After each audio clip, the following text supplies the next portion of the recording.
আসসালামু আলাইকুম। আমি আজকে হচ্ছে গিয়ে একটা খুব ইম্পর্টেন্ট বিষয় নিয়ে কথা বলবো। সেটা হচ্ছে ইউকের জব মার্কেট।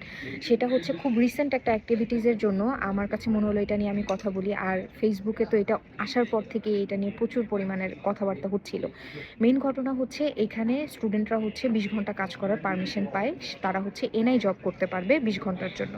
এখন এই এনআই জবের জন্য আপনার মিনিমাম এখন হচ্ছে গিয়ে যে টাকাটা আপনাকে দেওয়া হয় পার আওয়ারে সেটা হচ্ছে 11 পাউন্ড 44 পেন্স। ঠিক আছে, কিন্তু এটা হচ্ছে আপনার এপ্রিল মাসের পরেই হচ্ছে এটা মোস্ট প্রবাবলি 12 পাউন্ডের মতো চলে যাবে, মানে হয়ে যাবে আর কি। এখন কথাটা হচ্ছে এনআই জবটা পাওয়াটা এখানে অনেক টাফ। কেন? কারণ হচ্ছে গিয়ে এখানে সাধারণত আমাদের দেশের মতোই রেফারেন্স ছাড়া জবটা পাওয়াটা খুব টাফ হয়ে গেছে। দেখা যায় যে যাদের ফ্যামিলির থেকে কেউ থাকে বা ফ্রেন্ডরা কেউ থাকে, ভাই বোনরা থাকে, তারা খুব ইজিলি রেফারেন্স দিয়ে দিলে খুব ইজিলি একটা এনআই জব বাচ্চারা পেয়ে যাইতেছে। কিন্তু আপনার ইউকেতে যদি আপনার রেফারেন্স না হয়, না থাকে, তাহলে হচ্ছে আপনার মোটামুটি একেবারে সব দরজায় ঘুরে ঘুরে ঘুরে ঘুরে হচ্ছে জব খোঁজার জন্য হাইয়েস্ট কষ্টটা আপনার করে ফেলতে হবে। এখন ব্যাপারটা যেটা হয়েছে সেটা হচ্ছে এখানে আবার আমাদের বাংলাদেশের মানুষের মাথায় তো অনেক বুদ্ধি এবং ফাইজলামি বুদ্ধি আর একটু বেশি। তো এই কারণে কি হয়েছে, এখানে আবার আপনার হোয়াইট চ্যাপেলকে কেন্দ্র করে অনেক ধরনের এজেন্সি তৈরি করা হয়েছে।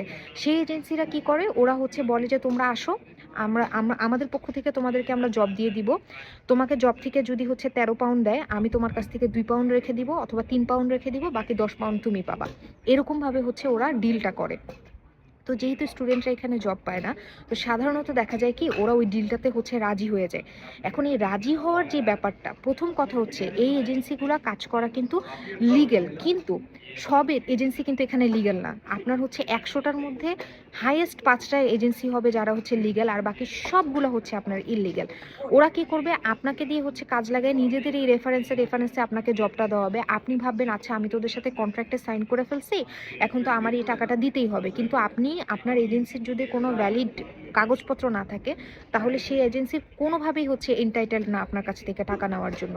আরেকটা ব্যাপার যেটা, সেটা হচ্ছে রিসেন্টলি আমার রুমমেটের সাথে যেটা হয়েছে সেটা হচ্ছে ও একটা এজেন্সির থ্রুতে একটা জব নিচ্ছে। ওই এজেন্সি হচ্ছে গিয়ে আপনাকে কি করছে, বলছে যে এরকম হচ্ছে গিয়ে টাকা ডিস্ট্রিবিউশনের কাজকর্ম হয়েছে। এজেন্সি কি করছে, ওইখানে হচ্ছে ওকে কিচ্ছু বলে নাই প্রথমে, কিন্তু যখন হচ্ছে ও কাজ করা শুরু করছে তখন ওকে বলতেছে যে তোমার ব্যাংকের যে অ্যাকাউন্ট, সেই অ্যাকাউন্টের অ্যাক্সেস আমাকে দিতে হবে, কারণ এখানে সবাই হচ্ছে আমাকে ব্যাংকের অ্যাকাউন্টের অ্যাক্সেস দিচ্ছে, তোমাকেও দিতে হবে। কিন্তু এটা কিন্তু কোনো ভ্যালিড মানে অপশনই না। আমার ব্যাংকের অ্যাকাউন্ট আমি কেন আপনাকে অ্যাক্সেস দিব, তাই না? আর উনি যদি হচ্ছে কোনো একটা অপরাধ কাজের সাথে লিপ্ত থাকে, তাহলে তো এটার জন্য আমি আলটিমেটলি হচ্ছে গিয়ে লায়াবিলিটি নিতে হচ্ছে আমার। তখন যেটা হয় যে আমরা কালকে হচ্ছে অনেকে যে ওই এজেন্সির সাথে ডিরেক্ট কথা বলি যে কি সমস্যা, আপনি কোন বেসিসে হচ্ছে এটা চাচ্ছেন, তখন হচ্ছে ওই লোক হচ্ছে ভয় টয় পেয়ে তারপর হচ্ছে এই কথাটাকে অন্যদিকে ঘুরিয়ে ফেলে।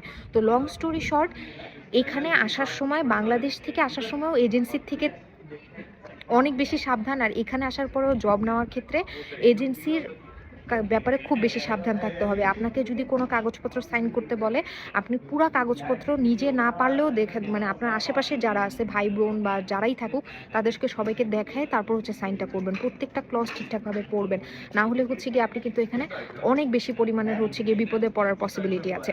আরেকটা ব্যাপার যেটা, সেখানে হচ্ছে ইউকেতে আপনার হচ্ছে সিজন ওয়াইজ হচ্ছে এখানে জব পাওয়া যায়। আপনার ধরেন ক্রিসমাসের একটা সিজন থাকে, তখন আপনি অনেক জব পাবেন।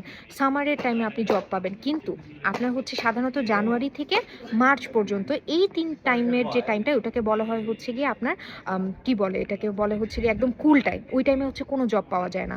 সো আপনারা যারাই এখানে আসবেন না কেন, এরকম একটা অ্যামাউন্ট হাতে নিয়ে আসবেন, যে 1 মাস অথবা 2-3 মাসের হচ্ছে অ্যামাউন্ট হাতে নিয়ে আসবেন। কারণ হচ্ছে গিয়ে অনেকেই হচ্ছে এখানে জব পায় না।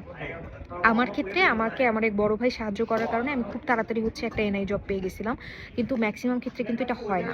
তো এর জন্য হচ্ছে কি খুব সাবধানে থাকতে হবে, আর হচ্ছে কি এনআই জবের জন্য খুব বেশি পরিমাণে স্কিলফুল হতে হবে। আরেকটা কথা আমি আগেও বলছি আর এখনও বারবার বলবো, communication skill is the main কি। আপনি বাংলাদেশে থাকলেও এটা, বাইরে আসলেও এটা। আপনি নিজের ব্যাপারে যদি অ্যাডভার্টাইজমেন্ট করতে না পারেন, তাহলে আলটিমেটলি কেউ আপনাকে হচ্ছে গিয়ে জবে নিবে না।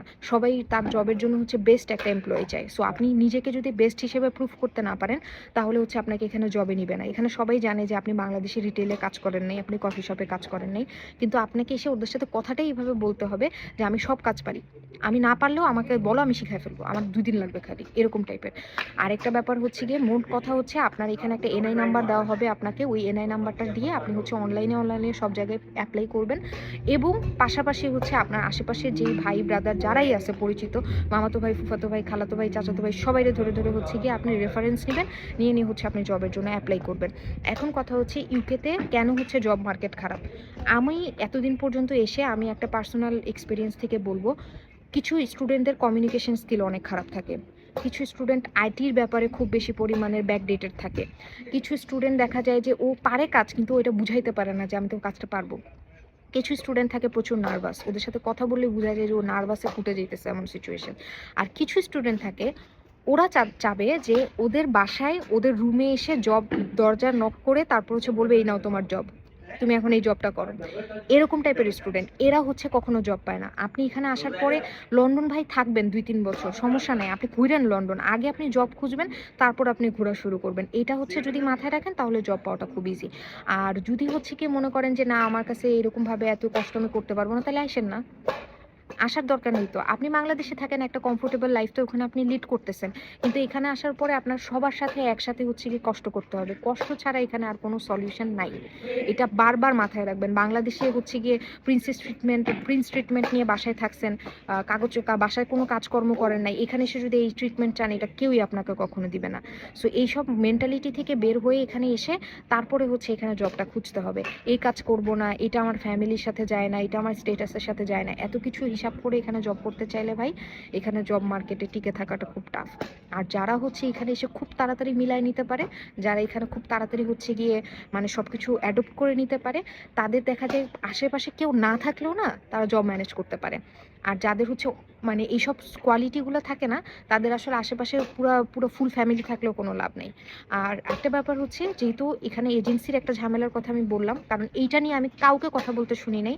সো এই এজেন্সির ব্যাপারগুলোর ব্যাপারে খুব বেশি সাবধানে থাকবেন, কারণ আপনার এখানে টাকা যদি ইলিগালি কেউ নিয়ে যায়, আপনি কাউকে হচ্ছে গিয়ে বলতে পারবেন না যে আপনার টাকাটা হচ্ছে গিয়ে ও নিয়ে গেছে, আর আপনাকে পুলিশ তখন বলতে পারবে যে আপনি কেন দিচ্ছেন, আপনি গেছেন কেন ওদের কাছে। সো এই জায়গাটা থেকে কিন্তু স্মার্ট এনাফ হইতে হবে। So thank you for watching.